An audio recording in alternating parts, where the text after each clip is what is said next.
करो योग रहो निरोग का मंत्र देने वाले जिन महर्षि पतंजलि के नाम पर आज बाबा रामदेव मल्टीपल ब्रांड बनाकर अरबों खरबों रुपए का देश विदेश में व्यापार कर रहे हैं, वो महर्षि पतंजलि आखिर हैं कौन और कहाँ है उनकी जन्मस्थली, इसके बारे में शायद कुछ ही लोग जानते होंगे।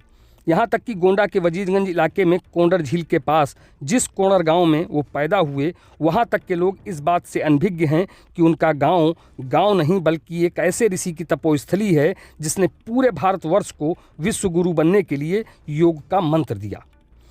बावजूद इसके अगर यहाँ के लोग अपने गांव में जन्मे उस ऋषि के दिए गए मंत्र, उनके नाम और यहाँ तक कि उनकी जन्मस्थली का समुचित विकास कराने में नाकाम रहे, तो इसमें कमी उनके नाम से मल्टीपल ब्रांड बनाने वाले और व्यापार करने वाले बाबा रामदेव की नहीं, बल्कि हमारे ज़िले के उन तुच्छ नेताओं और उनकी मानसिकता की है जिन्होंने आज तक सिर्फ अपने और अपने परिवार के बारे में सोचा। ज़िले के पौराणिक स्थलों की महत्ता समझना तो दूर की बात, वो ज़िले की विरासत तक को नहीं बचा पाए, जिसका जीता जागता उदाहरण महर्षि पतंजलि का वो नाम है जिसको पेटेंट कराकर आज बाबा रामदेव देश विदेश में मल्टीपल ब्रांडों की ब्रांडिंग करके अरबों खरबों रुपए कमा रहे हैं। जबकि महर्षि पतंजलि जिस गांव में जन्मे और जहां उन्होंने योग विद्या के अध्ययन किया, उनकी वो जन्मस्थली आज भी वैसे ही वीरान बियाबान है जैसी कि सैकड़ों साल पहले हुआ करती थी, जहां कोई भी महर्षि पतंजलि का नाम लेने वाला भी नहीं है। अगर कोई हैं तो वो सिर्फ मंदिर के पुजारी हैं जो जैसे तैसे अपने पूर्वजों के दिए गए दायित्वों के चलते इस विरासत को संजोने में लगे हैं। वहीं दूसरी ओर बाबा रामदेव के पतंजलि के नाम से अरबों खरबों रुपए कमाने को लेकर एक नई राजनीति उनके नाम को पेटेंट कराकर ब्रांडिंग किए जाने पर जरूर बढ़ गई है। और ऐसा हुआ सिर्फ इसलिए क्योंकि बीते दिनों कैसरगंज के सांसद ब्रजभूषण शरण सिंह ने बाराबंकी में बाबा रामदेव के घी को लेकर एक बयान दिया था, जिसमें उन्होंने बाबा रामदेव के घी को खराब बताया था।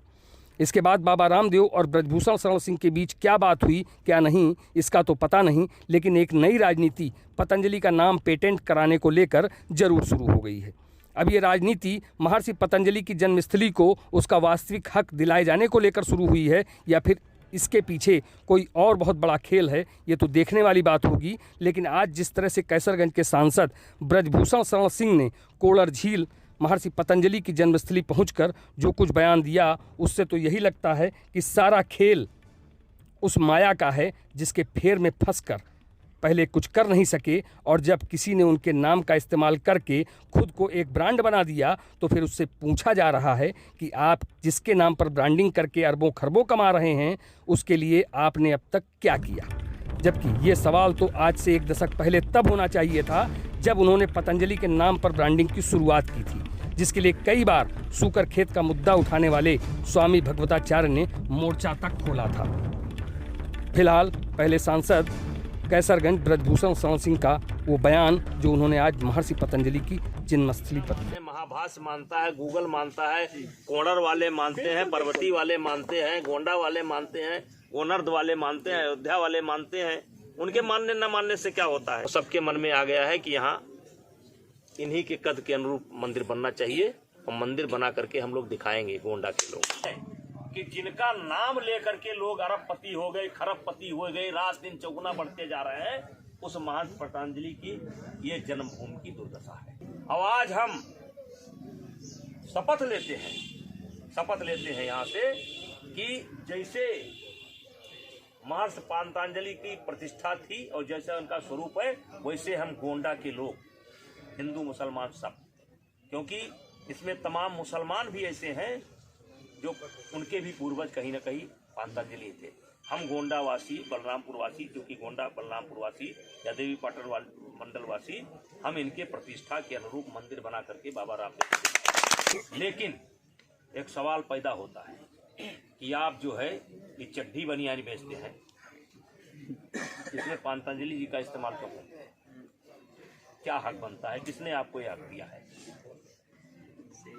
और तो आपके हाथ से तीर निकल गया, अब तो आप कुछ करना भी चाहें तो आपके लिए सब बेकार है, क्योंकि आप यहीं गोंडा आए और आकर के यहाँ नहीं आए। और हाँ, सवाल आपके घी का, तो आप बेचे, मुझे कोई आपत्ति नहीं, लेकिन हाँ ये आम चर्चा जरूर है कि आपका घी ज्यादा दिन टिकता नहीं, ये आम चर्चा है, ये टिकता नहीं, बहुत जल्द खराब होता है। इससे बड़ा सवाल है कि ये महर्षि पतंजलि की जन्मभूमि है, ये हमारे कहने से नहीं होगा।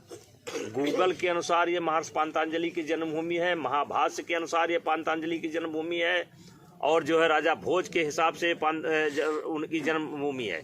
अब आज उनके जन्मभूमि पर हम लोग यहाँ पर इकट्ठा हुए हैं और सारी दुनिया के लोगों को, जहाँ तक मेरी बात पहुँच रही हो, हिंदुस्तान के लोगों को जहाँ तक मेरी बात पहुँच रही हो कि ये है महर्षि पातंजलि जी की जन्मभूमि और ये है उपेक्षा का शिकार। हम किसी के ऊपर दोष नहीं दे रहे। ये बाबा रामदेव जी की जिम्मेदारी नहीं थी, ये हमारी जिम्मेदारी थी।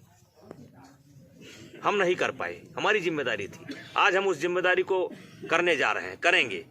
लेकिन जब हम उस जिम्मेदारी को हम गोंडा वाले उठाने को तैयार हैं तो बात यहाँ पर निकल करके आती है कि इनके नाम का सदुपयोग कौन कर रहा है, दुरुपयोग कौन कर रहा है। और मैंने अपने उसमें यही बताया है कि किसी के मानने और ना मानने से नहीं होता है। हमारी मान्यता है महाभाष्य के अनुसार, राजा भोज के अनुसार, गूगल के अनुसार, जो इस समय दुनिया में सबसे अधिक जिसको महत्व दिया जाता है, उसके अनुसार। किसी के मानने ना मानने से कुछ नहीं।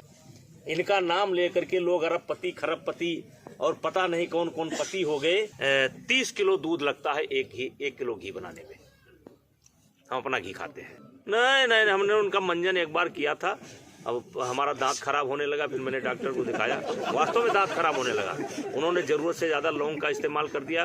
लोगों ने बताया शुरू में अच्छा लगता, मेरा दांत खराब हो गया। मैंने तुरंत, डॉक्टरों ने मना किया, उसके बाद छोड़ दिए। हम नहीं खाते होते उनका। मैं खुद इस स्थान की चिंता तो करता था, इस स्थान की चिंता करता था, चर्चा करता था, लेकिन उदासीन था। रामदेव के फोन ने हमको जो है चैतन्यता प्रदान कर दी। रामदेव जी, सॉरी, बालकृष्ण जी की फोन से चैतन्यता प्रदान कर दी। एक मैं सारी दुनिया को बता रहा हूँ, मैं रामदेव जी को नहीं बता रहा हूँ। मैं हिंदुस्तान के लोगों को बता रहा हूँ, सिंगापुर, थाईलैंड में जो हमारे भाई बैठे हैं उनको बता रहा हूँ कि बहुत दूर तक बात जाएगी कि जिनके नाम का घी खाते हैं वो ये है, और इनकी ये दशा है। वो घी इनको लग नहीं रहा है।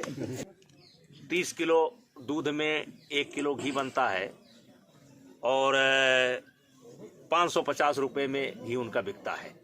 हमारा मानना है कि कहीं ना कहीं ये वो 550 का जो उनका रेट है, किसानों के साथ बहुत बड़ा अत्याचार है।